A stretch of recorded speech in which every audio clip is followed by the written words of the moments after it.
Hello, and welcome to the Research Methods course. This is Professor Sultanat Liebert at VCU. Today's topic is sampling and generalizability. This slide places sampling in the research process. We start the research process with a definition of a research topic. We then specify research questions. The next step is conceptualization, specifying what we mean by a term that is the focus of our study. We then operationalize key variables, defining how each concept is measured and observed. The next step is selecting the methodology. It could be quantitative, qualitative, or mixed method. We'll talk about each of these methods in the coming weeks.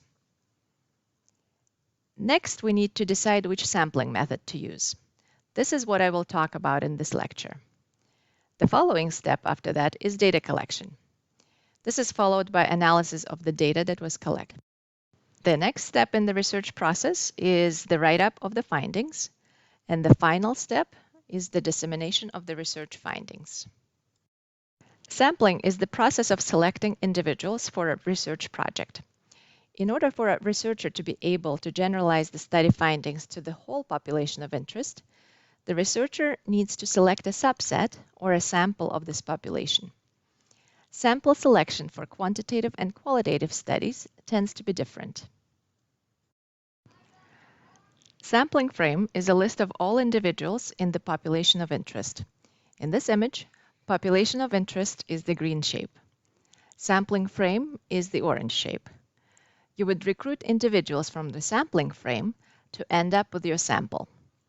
Sample consists of individuals who agreed to participate in your study. A census is when we study the entire population, which means there is no sample. As you can imagine, surveying the entire population is time-consuming and expensive, which is why the census of the entire population of the US is conducted only once every 10 years.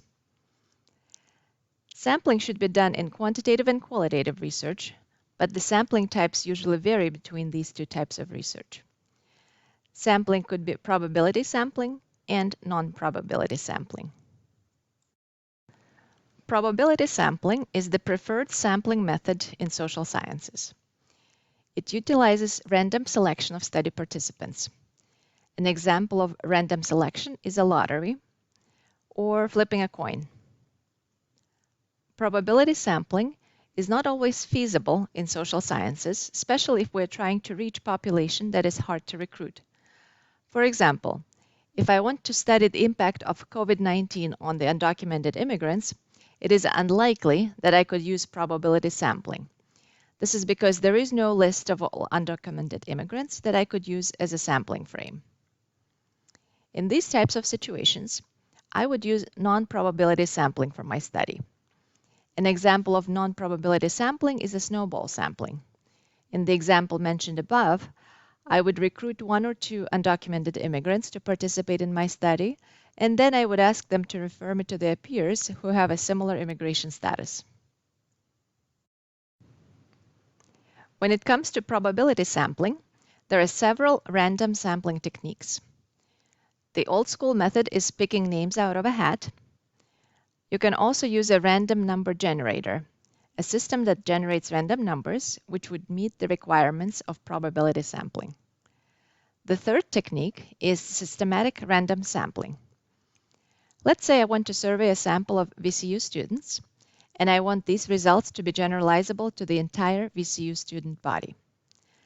Sample size, or a number of students in my sample, has to be 380 participants for the sample to be generalizable to the entire body of VCU students. I got the number of 380 using a sample size calculator, which I will show you in a few minutes. In order for the study findings to be generalizable to the entire population of VCU students, my sample would need to be selected randomly. To do this, I would need to determine a sampling interval, which is a distance between measurements